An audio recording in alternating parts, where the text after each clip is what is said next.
Беларускія інвестары пабудуюць порт на поўначы Расіі. Гэтак расійскія медыа падаюць падпісаную дамову. З аднаго боку падпісаў губернатар Мурманскай вобласці Расіі, з другога – генеральны дырэктар будаўнічай кампаніі. У апошнім журналісты выдання «Реформ Ньюс» пазналі былога дырэктара Белшыны Андрэя Бунакова. Адметна, што летась яго арыштавалі за карупцыю. Гэта аб'ектыў, з вамі Юлія Лабанова, вітаю і сёння ў выданні. Менск прымае намесніка міністра абароны Ірану. Якая вайсковая супраца магчымая і каму нясе небяспеку? Дроны «Шахед» патрэбны расейцам для правядзення варварскіх атак па Украіне і дзеля таго, каб прыспешыць іх вытворчасць, рабіць іх больш. Беларусь, магчыма, далучылася да вытворчасці гэтых дронаў. У Беларусі плануюць стварыць уласную аперацыйную сістэму і браўзер. Навошта гэта трэба і ці будзе распрацоўка паспяховую? IT у Беларусі ўсё працуе ці на Расію, ці на Захад. І гэта праблема, з якой сутыкнуцца Беларусь. Культ Леніна. Чаму гэты гістарычны персанаж у сучаснай Беларусі дасюль у пашане? Пытанне да некага ідэальнага камунізму, да чыстага бальшавізму, не заплямленага рэпрэсіямі, і на гэтую ролю высаваўся менавіта Ленін. Жыхары Літвы ўсё больш баяцца вайны. Паводле новага расследавання Хавас-груп гэтае пытанне турбуе 60% літоўцаў. Натуральна, пагрозу бачаць з усходу. А тым часам афіцыйны Менск прымае намесніка міністра абароны і падтрымання ўзброеных сілаў Ірану. Дэталі ў вынікаў двухбаковых сустрэчаў не агучваюць. Паводле ж афіцыйнай інфармацыі, чыноўнік прыехаў, каб наведаць навукова-вайсковыя установы. Якую супрацу насамрэч могуць абмяркоўваць беларускія ды іранскія вайскоўцы, разбіралася Кацярына Гардзеева.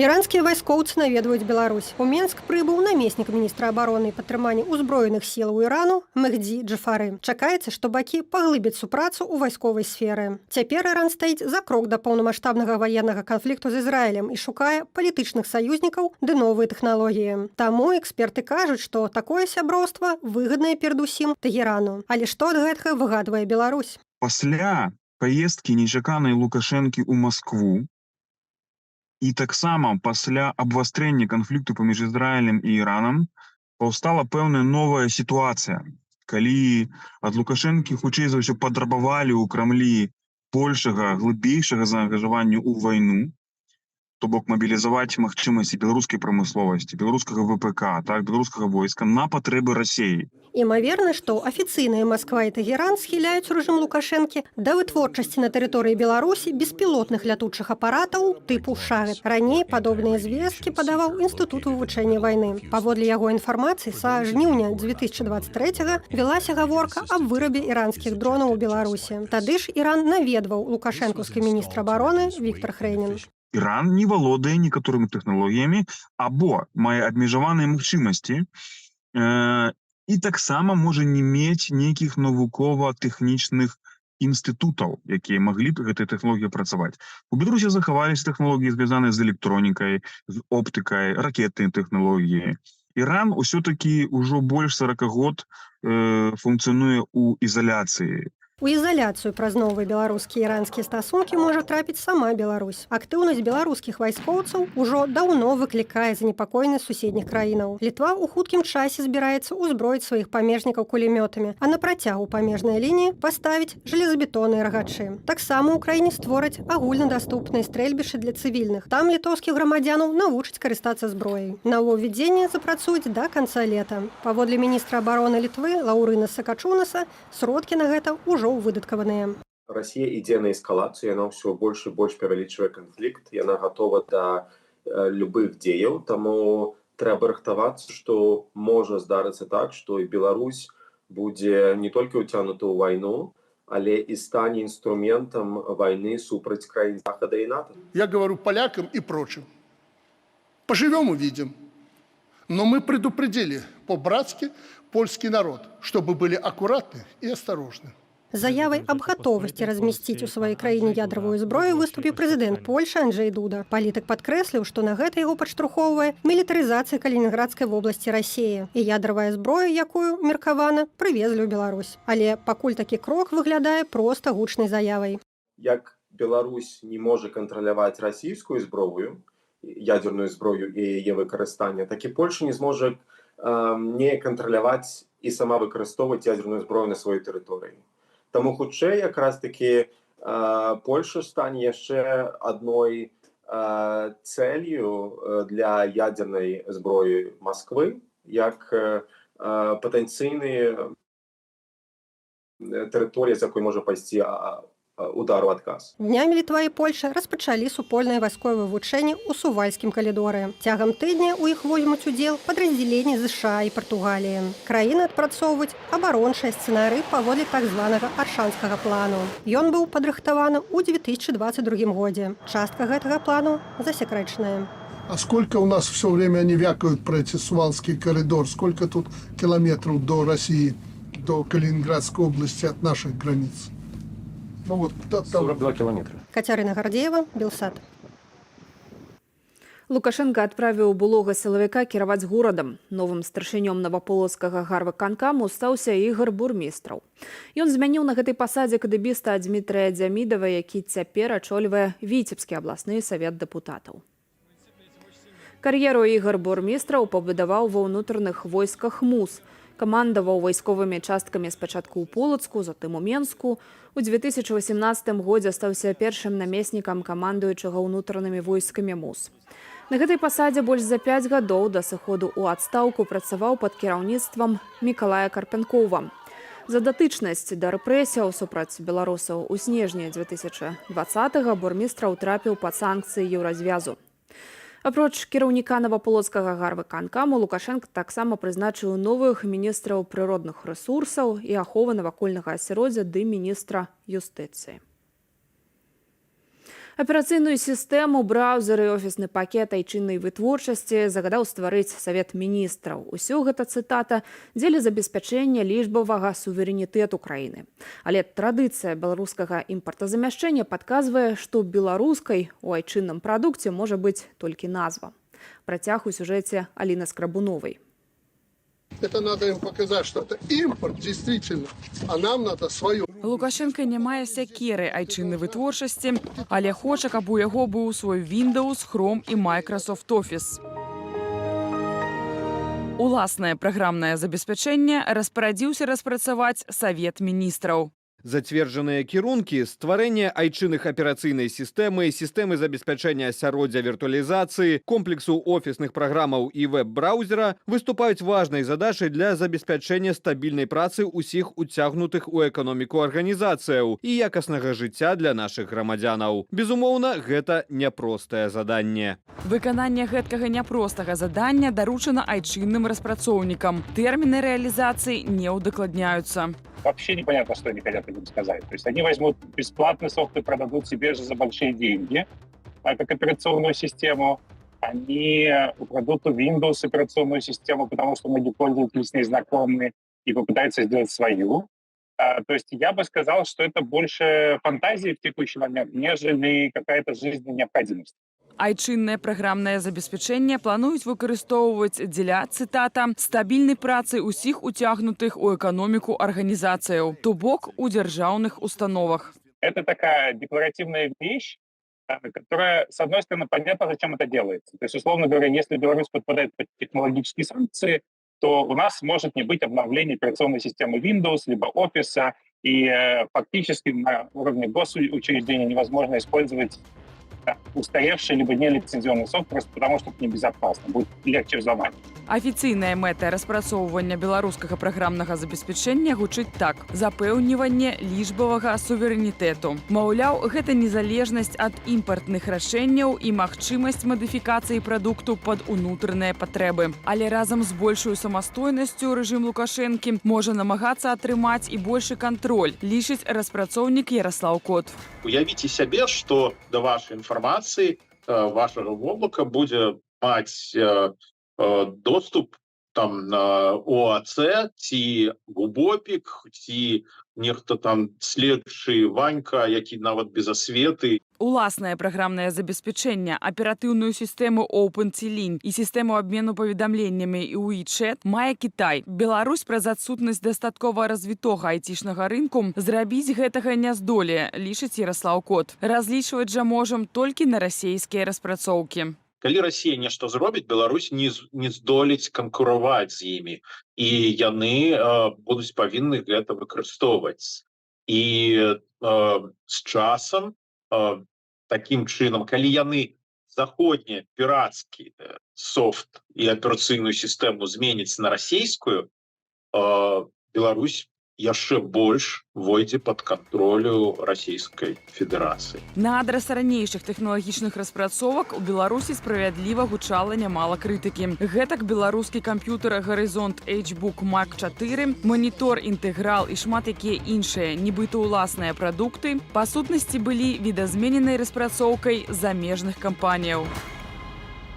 Аліна Скарбунова, Белсат.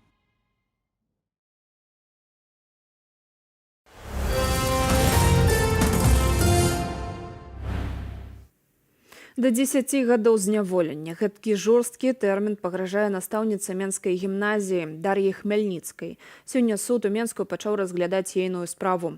Дзяўчыну вінавацяць паводле 2 крымінальных артыкулаў. Адзін з іх звязаны з рыхтаваннем да ўдзелу ў вайне на тэрыторыі іншай дзяржавы або фінансаваннем такой дзейнасці.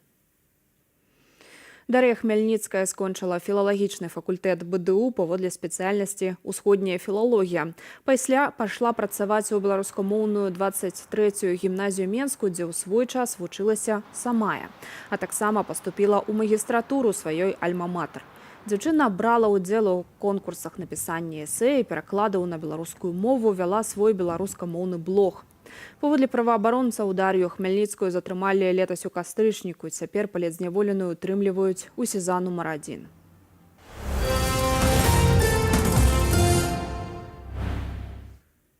Двухпартыйная дэлегацыя Кангрэсу ЗША прыбыла ў Кіеў. Інфармацыю пра гэта апублікавала амерыканская амбасада ва ўкраіне.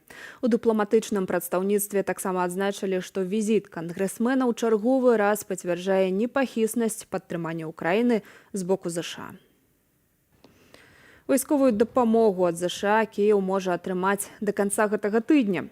Амерыканскі сенат разгледзіць адпаведны законапраект 23 красавіка, пасля чаго дакумент мае падпісаць прэзідэнт Джо Байден.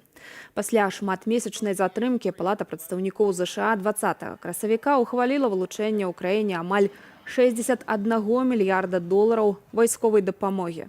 Таксама паводле законапраекту Кіеў можа атрымаць далекабойныя ракеты «Атакамс».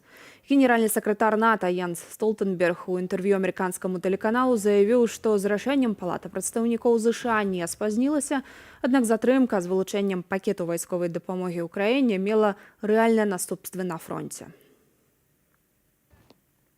Расія зноў атакавала Харкаў. Гэтым разам пад удар трапіла мясцовая тэлевежа. Частка канструкцыі абрынулася.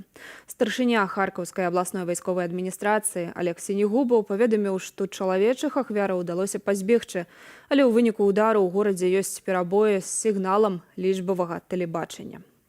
Момант абрушэння харкаўскай тэлевежы змаглі зняць відавочцы. Прапаноўваем паглядзець кароткі фрагмент без каментара.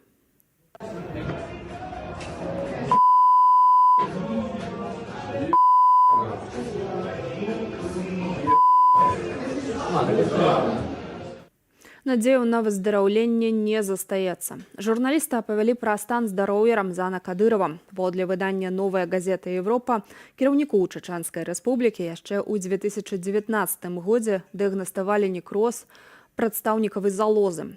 Праз праблемы са здароўем Кадыраў стаў часта знікаць з інфармацыйнай прасторы і прапускаць важныя імпрэзы.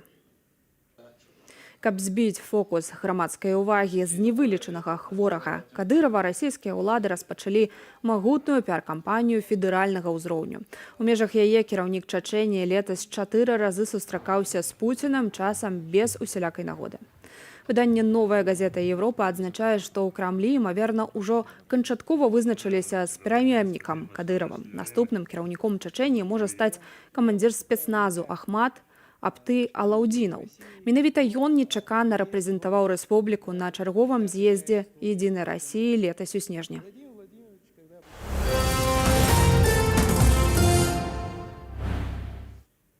22 красавіка 1870 года у Сімбірску, які пазней перайменавалі ў яго гонар, нарадзіўся Уладзімір Ульянаў, рэвалюцыянер, які ўзяў сябе псеўданім Ленін. У Беларусі дагэтуль свята адзначаюць камуністы, ускладаючы кветкі да шматлікіх помнікаў. Працягне тэму Ірына Дарафійчук.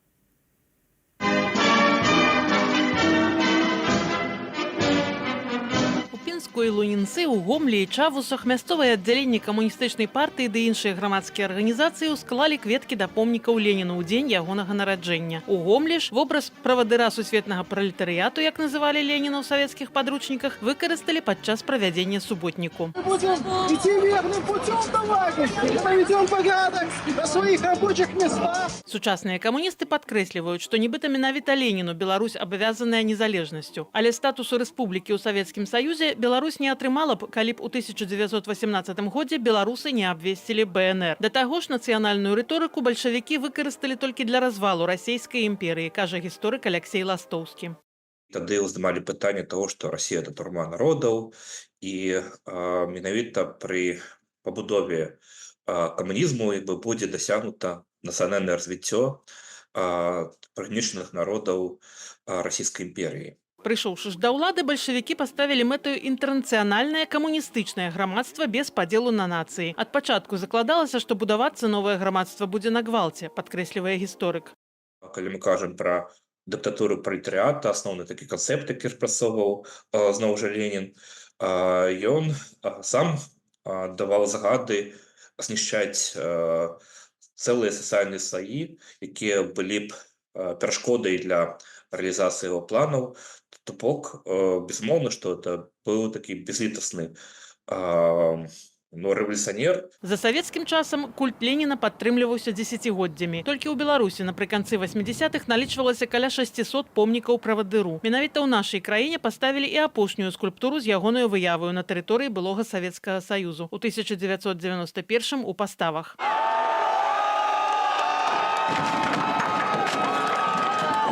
Пасля развалу Савецкага Саюзу саюзныя рэспублікі ад помнікаў, назваў вуліцаў ды іншай спадчыны раней ці пазней пазбаўляліся, але не Беларусь.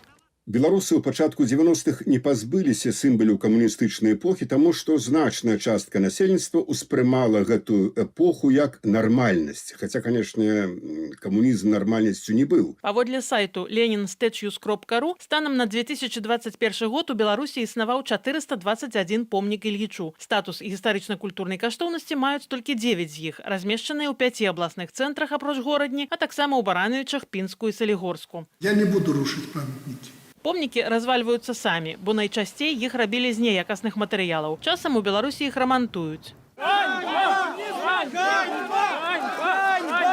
Да прыкладу, ў 2016-м ля трактарнага заводу паставілі помнік, што раней стаяў на тэрыторыі прадпрыемства. Але часцей на месцы падобных няякасных скульптураў з'яўляліся іншыя. Так у Глыбокім замест Ільіча ў 2012-м паставілі адразу 8 бюстаў славутых землякоў. Павінен быць заканадаўчы праект на закон по ресоветизации и коммунизации, перенесение в адпаведныя месцы для захавання гэтых элементаў сацыялістычнай культуры. Але галоўнае не проста перанесці або зрынуць помнікі, падкрэслівае палітолог, а пераасэнсаваць уласную спадчыну.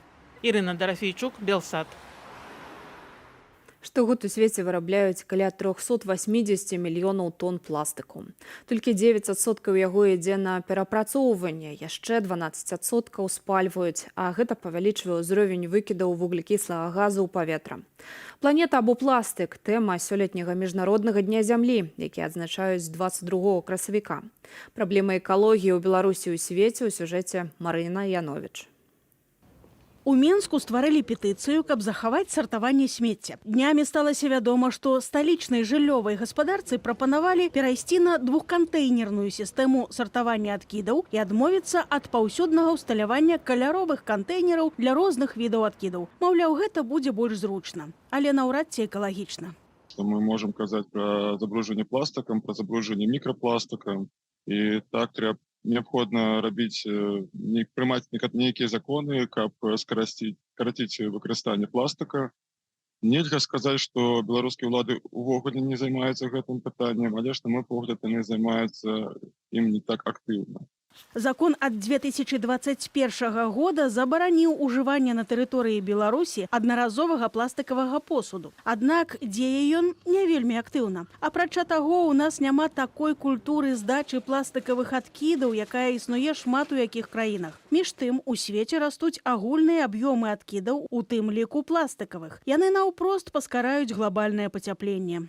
Мы сейчас идем по траектории изменения климата 3-4 градуса, да, а нам нужно ограничить изменение климата в относительно безопасных рамках. И у нас, получается, осталось, я не знаю, 5-6 лет до 30-го года, чтобы снизить выбросы наполовину. И на данный момент они вообще не снижаются. Сусветная метэаралагічная арганізацыя склала атлас смяротнасці і эканамічных стратаў. У дакуменце сцвярджаецца, што за апошнія 20 гадоў 2 мільярды жыхароў зямлі пацярпелі ад буйных паводак, 1,5 мільярды чалавек ад засухі, 700 мільёнаў ад трапічных штормаў. Амаль палова насельніцтва планеты жыве ў рэгіёнах вельмі ўразлівых да змены клімату. Там смяротнасць у выніку прыродных катастрофаў павялічылася ў 15 разоў за апошнія 10 гадоў. Арганізацыя Аб'яднаных Нацыяў заснавала Дзень зямлі акурат для таго, каб нагадаць чалавецтву. Экалагічныя і кліматычныя праблемы крыніца амаль усіх іншых выклікаў цывілізацыі. Половина Индии, там будут проблемы с доступом к чистой питьевой воде к 50 году по научным данным, да, и будет все больше и больше мигрантов, да, как мы видим, да, Европа закрывает границы, потому что они устали принимать тут мигрантов. И тут скорее про то, что сможем ли мы сохранить человечность. Аршак Макічян адзначыў таксама, што войны вельмі шкодныя для экалогіі. Гонка ўзбраення значна адцягвае бюджэтныя грошы ад экалагічных праектаў. Праз баявыя дзеянні гараць лясы і будынкі, рушацца дамбы, забруджваюцца воды, павялічваецца ўзровень шкодных выкідаў у паветра. А абмежаваны доступ да жыццёва неабходных рэсурсаў выклікае новыя ўзброеныя канфлікты. Калі не выйсці з гэткага кола, ёсць наўпроставая пагроза чалавецтву. Змены клімата, яны амаль не падкантрольны. То есть мы можем нешта зрабіць, каб змягчыць іх, щоб быць больш экалагічна свядомым, разумець, што гэта самы вялікі выклік менавіта для чалавецкага грамадства. Найлепшы спосаб адсвяткаваць Дзень зямлі – прынесці карысць нашай планеце. Кожны здольны знізіць ужыванне пластыку, разумна эканоміць ваду і электраэнергію. Няцяжка пасадзіць дрэва ці, прынамсі, прыгожую кветку, узяць удзел у экалагічных валанцёрскіх праектах. Марина Янович, Белсат. Зелёныя лістоты і кветкі пад снегам. У Беларусь вярнулася зіма. Ці надоўга? І ці пагражае гэткае халоднае надвор'е будучаму ўраджаю? Высвятляла Дамініка Кунцевіч. Паўсотні населеных пунктаў на гарадзеншчыне без электрычнасці. Гэта вынік сапраўды зімовага надвор'я, якое загасцілася ў Беларусі. Ажно 4 сантыметраў дасягнула вышыня снежнага покрыва ў Наваградку. Падаў снег і ў іншых рэгіёнах.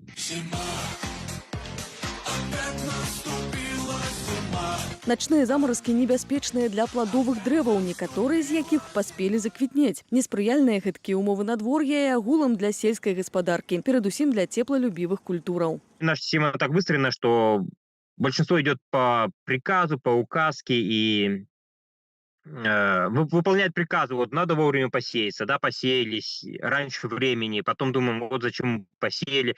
Ну, тут тоже есть агротехнические сроки, которые надо соблюдать. Што ж будзе з ураджаем? Ці ўдасца аграрыям сабраць не менш за 10 мільёнаў тоннаў збожжа? Менавіта такую задачу на нядаўняй нарадзе паставіў перад імі Лукашенко. Задачи на 2024 год куда более амбициозные вчерашних результатов. Нужно производить порядка 10 миллионов тонн зерна, 5 миллионов тонн сахарной свеклы. Паводле Мікалая Лысянкова, сёлета не варта чакаць такога ўраджаю, і прычыны не толькі ў холодным надвор'і. Потерь будет намного больше, потому что вот из-за нашей бедности, из-за того, что в сельском хозяйстве, да вообще в стране у нас нет денег, чтобы это все соблюдать, все сельхозпредприятия у нас государственные, нету денег государства, нету, соответственно, и в предприятиях этих. Потом, ну, это что касается растениеводства, то же самое и в животноводстве, и вообще в целом в сельском хозяйстве все из-за нашей бедности, а не потому, что у нас плохая погода. Дачнікам жа з пасадкамі варта пачакаць. Сіноптыкі адзначаюць, у найбліжэйшыя дні зменаў у надвор'і не прадбачыцца. Нет, примерно тот же фон и заморозки вероятны. Паводле прагнозу пацяплее не раней за найбліжэйшую нядзелю. Дамініка Кунцевіч, Белсат.